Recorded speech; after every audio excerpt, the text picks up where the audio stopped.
is well within the rational range in light of the highly unusual historical moment that we seem to be living in.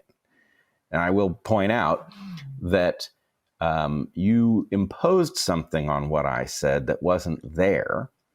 What's more, I did say, I know how this sounds before I said what it is that you inferred I might be mentally off from.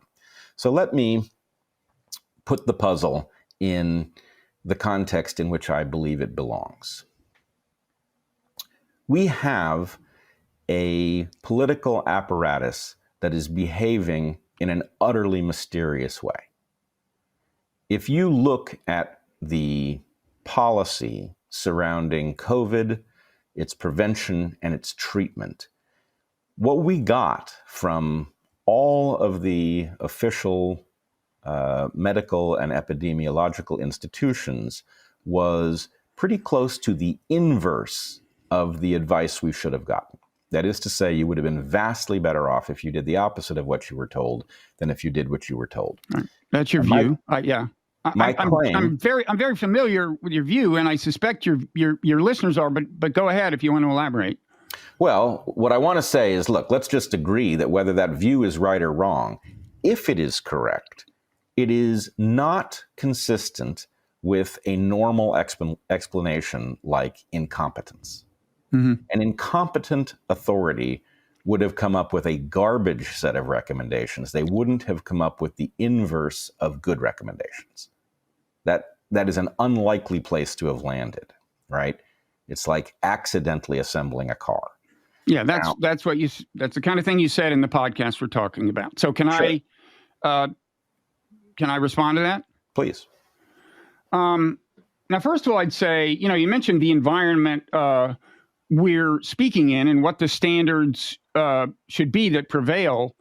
I personally believe something that you may not subscribe to, but it is that, especially in this environment, given how incendiary it is, if you're going to suggest that the executive branch, the Biden White House, and for reasons we'll get to, that's what I took you to be saying. I'll quote the things you said. But if you're going to suggest that the Biden administration or powerful people in there are enemies of the state, which I think you did, I would say that in the current environment, maybe your standards of evidence should be a little higher than for the average hypothesis you just throw out there because it occurs to you. And I'm going to argue that this is not your hypothesis. There are a number of hypotheses that are stronger than yours to explain what you've seen that seem to have escaped your attention. And this is what I mean by motivated reasoning. And again, we all do it. I'm just saying you did it. I don't think I did it because I don't think you've understood my hypothesis. Well, fine. Can I go ahead and say what I want to say? Sure. Okay. You haven't even heard what I'm saying. All you've seen is one tweet. Well, no, I've just heard what you've said about my position, and it isn't my position. Let me read what you said. Okay. And I just want to ask whether it is or is not the case that, especially in the environment we're in, a number of people would take this to be a serious suggestion that there is some kind of conspiracy in the executive branch, which is run by Democrats, to undermine the military readiness of our country. So here's what you said. Now, this was a podcast featuring several people from the armed services who did not want to get vaccinated, and they were talking about the toll of the mandatory vaccine policy. Some people get sidelined because they refuse to get vaccinated and so on, and that was a big part of the toll, I guess. I think sidelined. We've had people discharged from the military dishonorably. We've had a court-martial. We're talking about something beyond just being slighted. Right. I just meant you mean there's been a loss of manpower. There's been a loss of manpower and a crippling decline in morale. understandably. Okay, now this is your view, and I kind of get the idea that you often, when you're trying to figure out what the motivation for like a policy may be, you assume everyone shares important parts of your view, and I assure you that what you just said is not necessarily shared by everyone, right? That there is I mean, you have talked to a series of people in the military who share the view. The reason they're on your podcast is because they share your view, but I doubt that Joe Biden spends a lot of time with these kinds of people. Now, you may say that leaves him like deluded or something, but I suspect it's the case. And if his perspective is different from yours, I think that needs to be taken into account. So can I get to what you actually said? Please. Okay. Here, a few things. You're right. The policies that are so devastating here are being advanced most aggressively by what I call the blue team, the Democratic Party, of which I've been a lifelong member, but I can't even recognize that party now. So if you were interested in keeping that party in power so that it could continue to advance bad policy, but you were also interested in degrading military readiness, then the mandates might persist in the military while they were withdrawn in advance of midterm elections or something like that in the civilian population. I hear myself saying that, and I know how it sounds. On the other hand, I'm a scientist. What I do is I look at patterns and I eliminate potential explanations based on the fact that they don't fit until we're down to a small number of explanations that might underlie the pattern. And in this case, that is a very unfortunate process that I think ought to alarm every American. So you seem to think this is the most parsimonious explanation or close to that.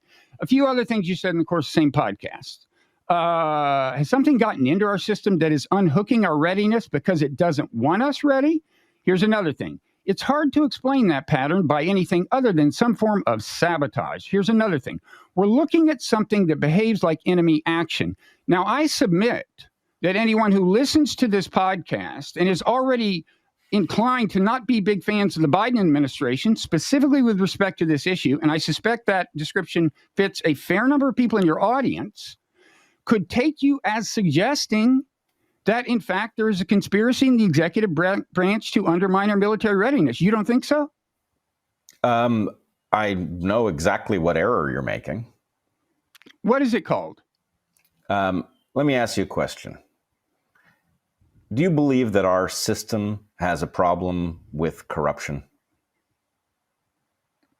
Most systems have some kind of problem with corruption. I would agree. I'm a fan of were you a fan of The Wire? I didn't watch it, no.